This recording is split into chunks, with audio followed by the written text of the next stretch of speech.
Friends, तर आजच्या व्हिडिओमध्ये आपण बघणार आहे की चॉच होणार आहे हे आपण आधी कसं आयडेंटिफाय करू शकतो. याला आपण काय म्हणतोय तर प्री चॉच, म्हणजे चॉच पुढे जाऊन प्राइस मध्ये होणार आहे हे आपण आधी कसं ओळखू शकतो, त्याचे इंडिकेशन्स काय काय आहेत आणि ते ऍक्च्युअल वर्क कसं करते, त्याला आयडेंटिफाय कसं करायचं, या सगळ्या गोष्टी आपण आजच्या व्हिडिओमध्ये जाणून घेणार आहे.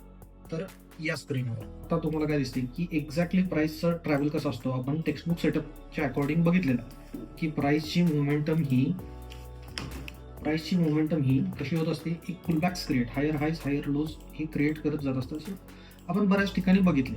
पण एक्झॅक्टली प्राइस मध्ये येणारी जी मोमेंटम आहे ती टेक्स्टबुक सेटअप सारखी होत नसते. तर ती एक्झॅक्टली होते कशी, तर याचं नेक्स्ट व्हर्जन आपण काय बघितलं की प्राइस मध्ये होणारी मोमेंटम हे होत असताना प्राइस काय करते की पुलबॅक्सची लिक्विडिटी घेऊन जाते. म्हणजे काय, प्रत्येक पुलबॅकच्या खाली एखादी लिक्विडिटी प्रेझेंट असते.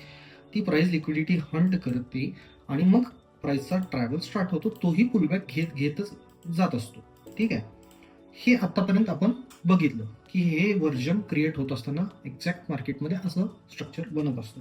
पण याच्यापेक्षाही अजून काही ऍडव्हान्स गोष्टी आपण बघू शकतोय.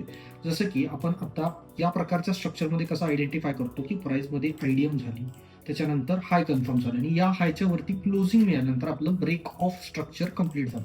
ठीक आहे, तर या ब्रेक ऑफ स्ट्रक्चर कम्प्लीट झाल्यानंतर आपल्याला काय मिळतो, एक कन्फर्म लो मिळतो. तर या लोच्या खाली ज्यावेळी प्राइस क्लोजिंग देईल त्याच वेळी आपण काय करतो की प्राइस मध्ये चॉच झाला असं आपण कन्सिडर करतो. प्राइस जी आतापर्यंत बुलिश होती और बिअरिश होती ती आता रिव्हर्स होऊन प्राइस जर बुलिश होती तर बिअरिश होईल आणि बिअरिश असेल तर बुलिश होईल. हे आपण कन्फर्म कशावरून करतो, तर चॉच झाल्यानंतर. तर आपण हा चॉच होणार असेल तर आपण इथं ज्या लिक्विडिटीज प्रेझेंट असतील, जसं की काय की या पुलबॅकच्या खाली आपली आयडीएम असेल, त्याच्यानंतर इथे एखादा ऑर्डर ब्लॉक असेल, तर या गोष्टीवरती आपण जर ट्रेड करू लागलो तर इथं आपण आपले एसेल्स हंट होण्याची प्रोबॅबिलिटी जास्त आहे. तर या गोष्टी अवॉइड करण्यासाठी आपण काय करू शकतोय, तर प्री चॉच नावाचा कन्सेप्ट आपण यूज करू शकतोय. तर त्या कन्सेप्टचा यूज कसा करू शकतोय, हेच मार्केट बनत असताना ऍक्च्युअल मार्केटमध्ये काय होत असतं की प्राइस ज्यावेळी अपसाइडला जात असते त्यावेळी प्राइस एक लिक्विडिटी क्रिएट करून ती लिक्विडिटी हंट करते मार्केट, आणि त्याच्यानंतर ज्यावेळी प्राइस अपसाइडला जात असते त्यावेळी प्राइसमध्ये एक्झॅक्टली मोमेंटम काय असतं हे आपण थोडंसं ब्रीफली ऑब्झर्व करून बघूया. ठीक आहे, ओके. आता या तिन्ही डायग्राम्स मध्ये जे आपली पहिली डायग्राम होती, हा झाला आपला टेक्स्ट बुक सेटअप. म्हणजे टेक्स्ट बुक वाईज हायर हायस हायर लोअर हायस क्रिएट करत मार्केट हे अपसाइड आणि डाऊनसाइडला जात असतं. पण त्याच्यानंतर आपण नेक्स्ट व्हर्जन मध्ये काय बघितलं, एसएमसी जी बेसिक एसएमसी आहे त्याच्यामध्ये आपण काय बघितलं की प्राइस ही इंड्युसमेंट घेते, ऑर्डर ब्लॉक्स घेते आणि मग प्राइसमध्ये रिव्हर्सल येतं किंवा कंटिन्युएशन येतं. त्याच्यानंतर आपण काय करतो की हायर हाईस ब्रेक झाले तर आपण त्याला ब्रेक ऑफ स्ट्रक्चर मान्य करतो आणि कम्प्लीट ट्रेंड रिव्हर्स झाला हे आपण कन्सिडर करतो चॉच झाल्यानंतर.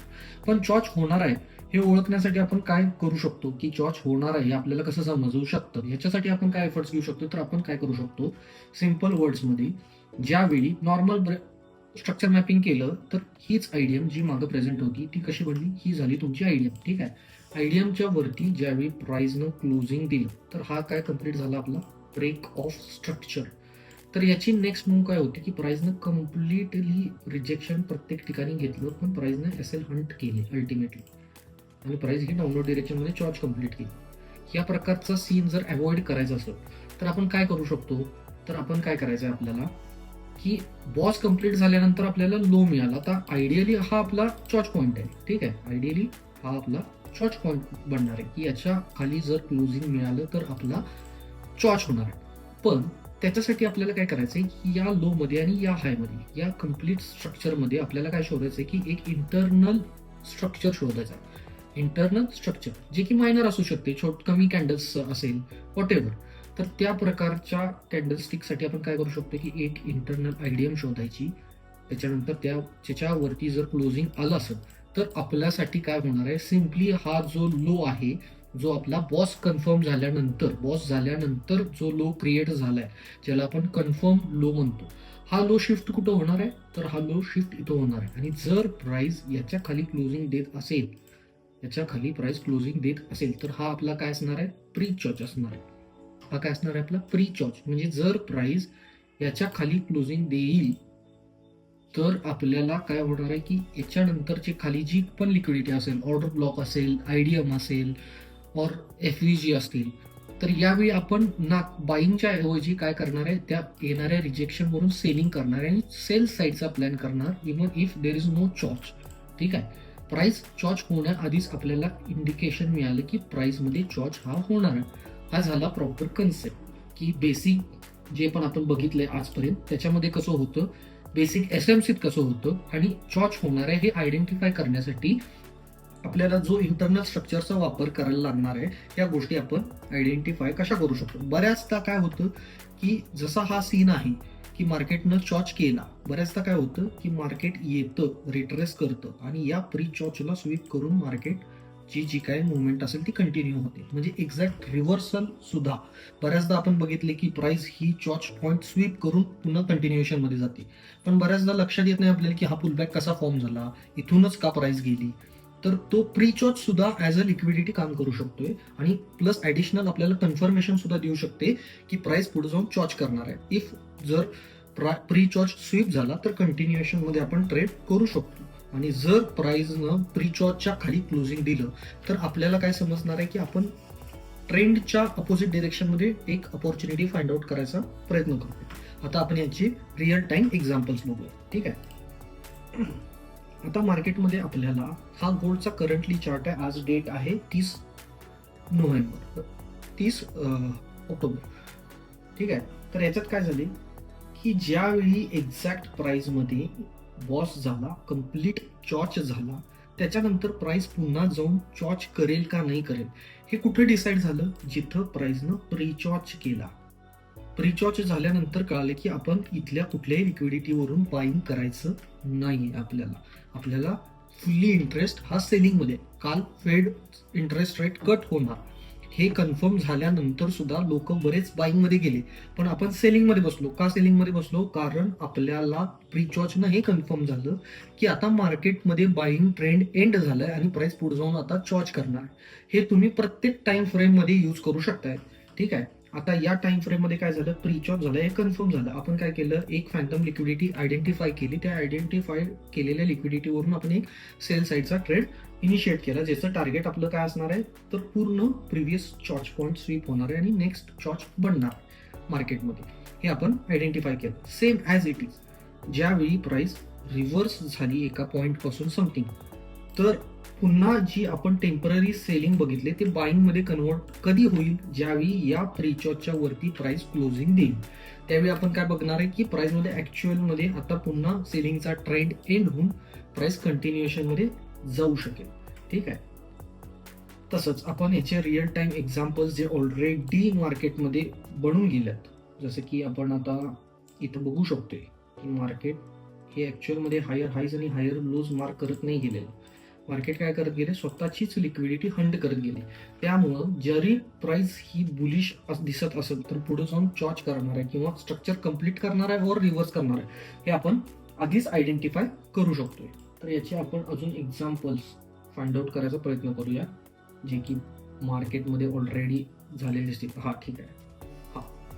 हा ऑल टाइम हायचा एरिया आहे, जिथं आपल्याला काय दिसते की प्राइसनं स्वीप केलं. काय स्वीप केलं, प्री चॉर्च स्वीप केलं.